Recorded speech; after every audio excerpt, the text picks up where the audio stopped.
Bonjour chers élèves. Aujourd'hui, on va débuter une nouvelle leçon intitulée Mise en forme d'un tableau en MS Excel. Alors, concernant le plan de la leçon, elle sera subdivisée en trois parties. La première partie concerne comment faire la mise en forme libre d'un tableau en Microsoft Excel.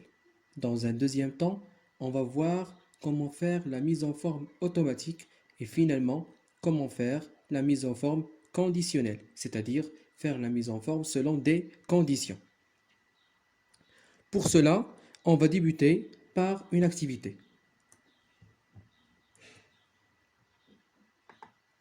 Alors, comme vous voyez devant vous, voilà l'activité qu'on va travailler. Alors ici, nous avons les notes du premier semestre. Nous avons un tableau constitué des prénoms, contrôle numéro 1, contrôle numéro 2, contrôle numéro 3 et finalement la moyenne. Nous avons aussi deux éléments à calculer, ce sont la première moyenne et la dernière moyenne. On passe maintenant aux questions. Alors, la première question, c'est calculer la moyenne des contrôles des élèves. La deuxième question, déterminer la première et la dernière moyenne de la classe. Troisième question, appliquer une forme automatique de ton choix sur le tableau ci-dessus. Et finalement, en utilisant la mise en forme conditionnelle, affiche en rouge les moyens inférieurs à 10 et en bleu les moyens supérieurs ou égaux à 10. Alors maintenant, on va essayer de commencer la première question, qui est calculer la moyenne. Alors, pour calculer la moyenne, on a deux techniques. Soit on va utiliser ce qu'on appelle les formules, ou bien il suffit d'utiliser la fonction moyenne. Pour moi, je vais utiliser la fonction moyenne car elle est plus rapide. Égale moyenne, j'ouvre la parenthèse, la première cellule qui se trouve dans D7, deux points, la dernière cellule c'est F7. Je ferme la parenthèse et je valide par entrée. Alors pour changer le type du nombre, il suffit d'aller dans l'onglet accueil, dans le groupe nombre, et je vais choisir ici un nombre. D'accord? Pour calculer les autres, il suffit de faire ce qu'on appelle la recopie. Je vais cliquer ici, je vais glisser. Voilà, le calcul est fait. Maintenant, on passe à la deuxième question. Déterminer la première et la dernière moyenne. Alors, pour déterminer la première et la dernière moyenne, on va utiliser deux fonctions, qui est la fonction max et la fonction min. Alors, pour calculer la première moyenne, on va procéder comme suit. Premièrement, je vais écrire égal max, et là, je vais choisir la colonne qui contient les moyennes. Pourquoi? Parce que je veux savoir quelle est la plus grande moyenne ou bien quelle est la première moyenne. Je vais sélectionner les moyennes, je ferme la parenthèse et je valide par entrée. Voilà, la première moyenne c'est 17,67. On passe maintenant pour déterminer la dernière moyenne. Pour cela, je vais utiliser la fonction min. Égale min, j'ouvre la parenthèse et je vais sélectionner les moyennes. Et je valide par entrée. Voilà, la dernière moyenne c'est 3. Alors maintenant, ce qui est demandé, c'est d'appliquer une forme automatique de ton choix sur le tableau. Alors ici, il faut savoir une chose très importante, c'est que la mise en forme d'un tableau consiste à mettre le tableau dans un format plus clair, plus ergonomique, d'accord? Pour cela, nous avons trois techniques. La première technique consiste à faire la mise en forme en utilisant les commandes qui se trouvent dans l'onglet accueil. On appelle ceci la mise en forme libre. Pourquoi libre? Parce que vous avez le choix de faire ce que vous voulez. Tandis que la mise en forme automatique qui est demandée à la question 3, c'est une mise en forme que propose Microsoft Excel. D'accord? Pour cela, je vais sélectionner le tableau tout entier et je vais aller dans l'onglet accueil, le groupe style, je vais choisir mise en forme de tableau. Mise en forme de tableau. Je clique ici. Voilà un catalogue qui contient des mises en forme de tableaux. D'accord?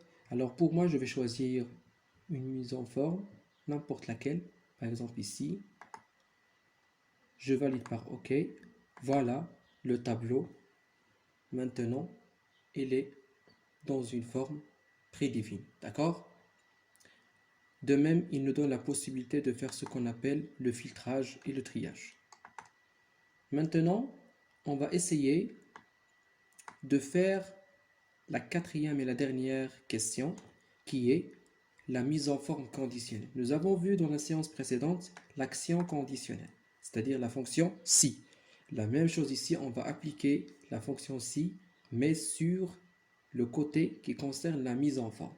Pour cela, je dois premièrement sélectionner les moyens, car la question dit que on doit mettre en rouge les moyens inférieurs à 10 et on doit mettre en bleu les moyens supérieurs ou égaux à 10. Alors je vais sélectionner les moyens. Dans l'onglet accueil, le groupe style, je vais choisir mise en forme conditionnelle. Et là, je vais choisir soit de règles de mise en surbrillance ou bien règles de valeur, barre des données, nuances, jeu d'icônes. Alors pour moi, je vais choisir la première. Et là, je vais chercher supérieur à, ou bien inférieur à, ou bien entre à. Alors pour moi, je vais choisir par exemple entre.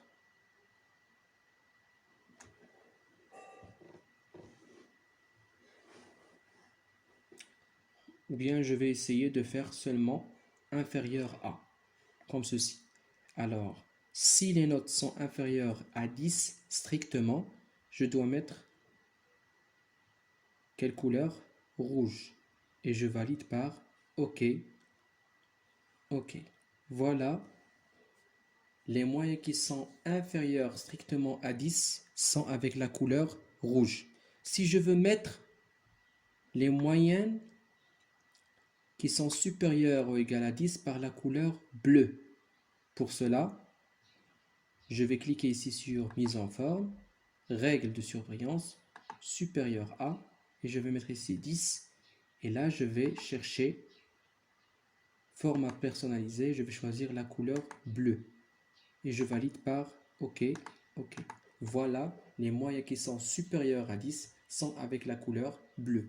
De même, il y a une autre technique que je peux utiliser, c'est la technique des jeux d'icônes.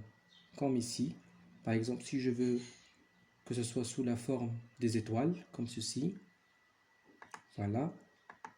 Alors la première moyenne, ou bien les moyens qui sont plus élevés, auront une étoile colorée. Alors les moyens qui sont faibles auront des étoiles semi-colorées, ainsi de suite, d'accord? De même, je peux utiliser par exemple sous forme des réseaux, comme ceci. D'accord? Alors maintenant, on va essayer de faire un résumé de la leçon, comme vous voyez ici. La mise en forme d'un tableau. Alors le tableur, ou bien Microsoft Excel, dispose des outils qui permettent de faire la mise en forme d'un tableau. Nous avons trois types de mise en forme. La mise en forme libre, on utilise les boutons de commande de l'onglet Accueil.